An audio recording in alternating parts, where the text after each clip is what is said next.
ஆமை ஒண்ணு ஆத்த கடக்கிறதுக்காக ஆத்துக்குள்ள இறங்குச்சு. அப்போ ஒரு தேள் ஓடி வந்து, "ஆமாண்ணா, நான் அவசரமா பக்கத்து கரைக்கு போகணும். என்னையும் கூட்டிட்டு போங்க" அப்படின்னு சொன்னுச்சு. தேளோட குணம் தெரிஞ்சும் ஆமை, "சரி பரவாயில்ல" அப்படின்னு நினைச்சு, "நான் ஏத்திட்டு போறேன். ஆனா வழியில எந்த சட்டையும் பண்ணக்கூடாது" அப்படின்னு சொன்னுச்சு. சந்தோஷமா அந்த தேளும் ஆமையோட முதுகுல ஏறிக்குச்சு.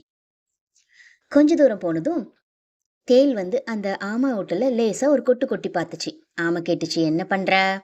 "இல்லண்ணே, தெரியாம கொடுக்கப்பட்டுருச்சு, சாரி." ஆமா அதை பெருசா எடுத்துக்கல. மறுபடியும் பாதி தூரத்துல மறுபடியும் கொட்டுச்சு.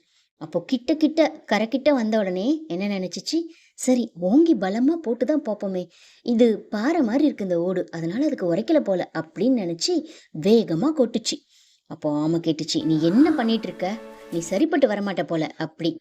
உடனே அது சொன்னுச்சு, "சாரிண்ணே, பிறந்த நாள் முதலாவே கொட்டி கொட்டி பழகிட்டேன், என்னால இதை மாத்திக்க முடியல" அப்படின்னு சொன்னுச்சான்.